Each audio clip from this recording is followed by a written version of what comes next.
আজ রাতে যখন আকাশের দিকে তাকাবেন, একটা প্রশ্ন নিজেকে করবেন, এই অন্ধকার কি কখনো শেষ হয়, নাকি চিরকাল চলতেই থাকে?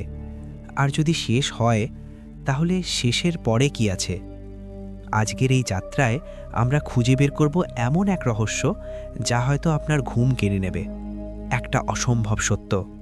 আজ থেকে ১৪০ কোটি বছর আগে কিছুই ছিল না, না সময়ে, না স্থান, না আলো।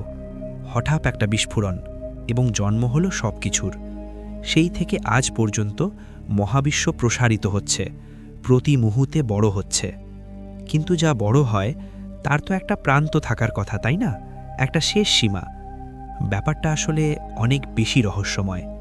কল্পনা করুন, আপনি একটা অন্ধকার সমুদ্রে আছেন, চারদিকে শুধু অন্ধকার। আপনার হাতে একটা টর্চ লাইট আছে, যতদূর আলো পৌঁছায় ততদূরই দেখতে পারেন। এর বাইরে শুধু রহস্য। মহাবিশ্বেও তাই, আলোর গতি সীমিত। তাই আমরা শুধু দেখতে পারি যেসব জায়গার আলো গত ১৪০ কোটি বছরে আমাদের কাছে পৌঁছেছে। কিন্তু মহাবিশ্ব প্রসারিত হওয়ায় এই জিনিসগুলো এখন আমাদের থেকে প্রায় ৪৫০ কোটি আলোকবর্ষ দূরে। এই বিশাল গোলক, এটাই আমাদের দৃশ্যমান মহাবিশ্ব। এর মধ্যে আছে প্রায় ২০০ কোটি ছায়াপথ, প্রতিটিতে আবার ১০০ কোটি তারা। আমাদের জন্য এটাই প্রান্ত, কিন্তু এটা আসলে প্রান্ত নয়, এটা সময়ের একটা বাধা। আসল মহাবিশ্ব নিশ্চয়ই এর চেয়ে অনেক অনেক বড়। কিন্তু কতটা বড়? প্রথম সম্ভাবনা, সীমিত কিন্তু প্রান্তহীন। ভাবুন তো, যদি মহাবিশ্ব সত্যি সীমিত হয়, তাহলে তো আপনি চাইলে পুরো মহাবিশ্ব আইসক্রিম দিয়ে ভরে ফেলতে পারবেন। অনেক অনেক আইসক্রিম লাগবে, কিন্তু একটা নির্দিষ্ট পরিমাণ। কিন্তু এখানেই শুরু হয় উদ্ভট সমস্যা। সীমিত মানে একটা দেওয়াল থাকার কথা, একটা জায়গা যেখানে স্থান শেষ হয়ে যায়। কিন্তু সেই দেওয়ালের বাইরে কি? মহাবিশ্বের সংজ্ঞায়িত হলো যা কিছু আছে সব কিছু। তাহলে সব কিছুর বাইরে কিছু থাকবে কিভাবে? সব কিছুর বাইরে কিছু, এই ধারণাটা কি আদৌ বোঝা যায়? পদার্থবিজ্ঞানীদের একটা অসাধারণ ফাঁকি আছে। একটা কমলা লেবু কল্পনা করুন, আর তার গায়ে একটা ক্ষুদ্র পিঁপড়ে। পিঁপড়াটা শুধু ছোট্ট একটুকু অংশ দেখতে পায়, ঠিক যেমন আপনি মহাবিশ্বের ছোট্ট একটুকু দেখতে পান। এবার পিঁপড়ে যদি সোজা হাঁটতে থাকে, একসময় সে পুরো কমলাটা ঘুরে আবার নিজের জায়গায় ফিরে আসবে। কমলার খোসা সীমিত, কিন্তু এর কোনো প্রান্ত নেই। মহাবিশ্ব ঠিক কমলার খোসার মতো নয়, কিন্তু হতে পারে একটা হাইপারস্ফিয়ার, যেখানে ত্রিমাত্রিক স্থান নিজের ওপর বাঁকা। আপনার মস্তিষ্ক এটা কল্পনা করতে পারবে না, এটা অসম্ভব। কিন্তু মূল কথা হলো, কোনো প্রান্ত নেই, হাইপারস্ফিয়ারের বাইরে বলে কিছু নেই। আমাদের পিঁপড়ের দৃষ্টিতে আমাদের পুরো ত্রিমাত্রিক স্থান যেন কমলার খোসা। যদি আপনি একটা মহাকাশযানে চড়ে সোজা উঠতে থাকেন, একদিন আমার পৃথিবীতে ফিরে আসবেন। শুনতে পাগলামি লাগছে, আসলে এটা গ্রহযোনের খেলা।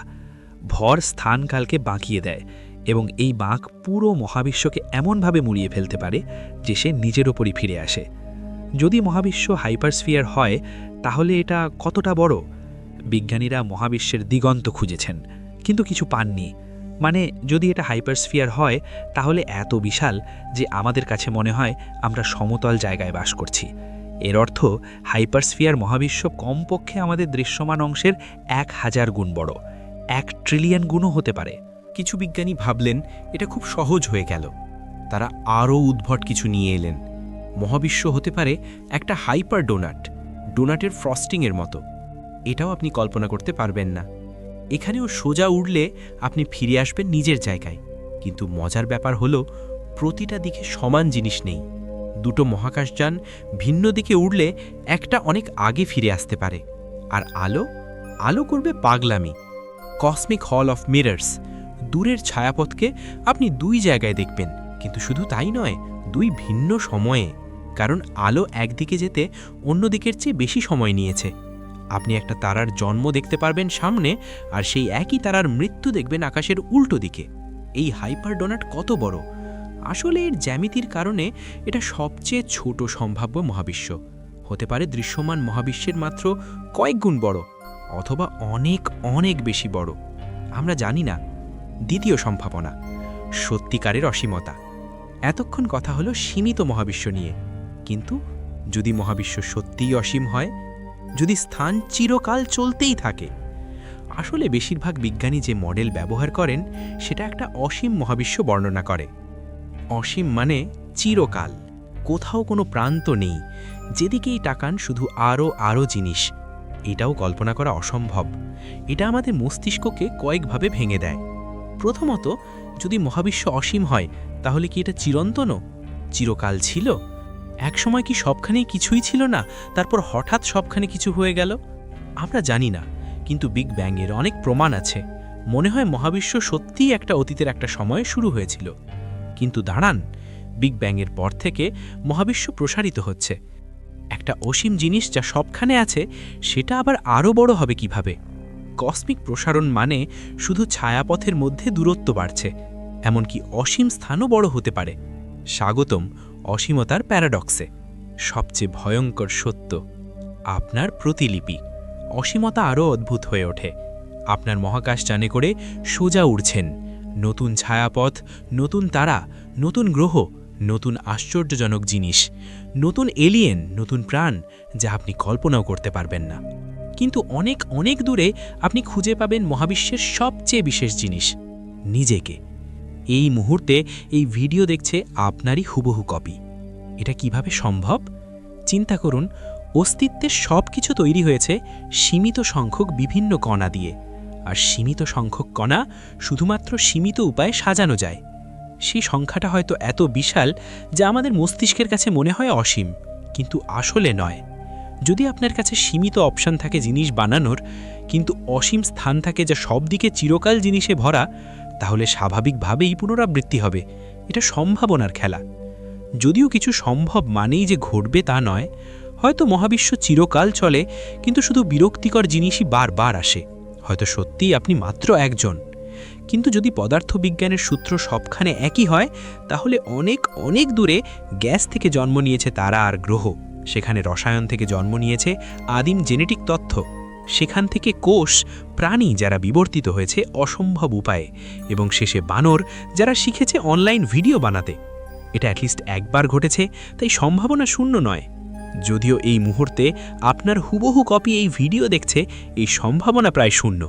কিন্তু অসীম মহাবিশ্বে প্রায় শূন্য মানে এখনও একটা বিশাল সংখ্যা। দুর্ভাগ্যবশত আপনি কখনো তার সাথে দেখা করতে পারবেন না, কারণ প্রায় শূন্য মানে সম্ভাবনা অবিশ্বাস্য রকম ছোট। এমন যেমন পৃথিবী আছে, এরকম দ্বিতীয় একটা পৃথিবী খুঁজতে আপনাকে যেতে হবে 10⁻10⁻29, অর্থাৎ একের পরে 100 অক্টিলিয়ন শূন্য গুণ দূরত্ব দৃশ্যমান মহাবিশ্বের তুলনায়। এত দূর যা মানে চিরকালের দূরত্ব। তবুও অসীম মহাবিশ্বে কণার প্রতিটা সম্ভাব্য। এবার থামার সময়। বাস্তবতা আমাদের সীমিত মহাবিশ্ব। যদিও এইসব দৃশ্যকল্প কাগজে কলমে সম্ভব, এখন আমরা বিজ্ঞান দর্শনের এলাকায় ঢুকে গেছি। এই মুহূর্তে এর কোনোটাই পরীক্ষা বা প্রমাণ করা যায় না। যদি মহাবিশ্ব অসীম হয়, আমরা কখনো জানতে পারব না। বাস্তবতা হলো আমাদের জন্য মহাবিশ্ব সীমিত, এবং এর একটা প্রান্ত আছে। আমরা সেই প্রান্ত দেখতে পাই, সময়ের প্রান্ত। যা কিছু আমরা স্পর্শ করতে পারি তা সবই দৃশ্যমান মহাবিশ্বের মধ্যে, এবং সম্ভবত এটা চিরকালই এটাই সত্যি থাকবে। যদিও এই সীমিত মহাবিশ্ব আপনার কাছে ছোট মনে হতে পারে, এটা যথেষ্ট বড় আমাদের এবং আমাদের বংশধরদের সব স্বপ্ন পূরণ করার জন্য। আমাদের সবার জন্য অসীমভাবেই যথেষ্ট। তাহলে আজ রাতে আকাশের দিকে তাকালে মনে রাখবেন, ওই অন্ধকারের শেষ কোথায় কেউ জানে না। হয়তো শেষ আছে, হয়তো নেই, হয়তো অনেক দূরে আরেকটা আপনি একই আকাশের দিকে তাকিয়ে একই প্রশ্ন করছেন। আর এই না জানাটাই হয়তো সবচেয়ে সুন্দর।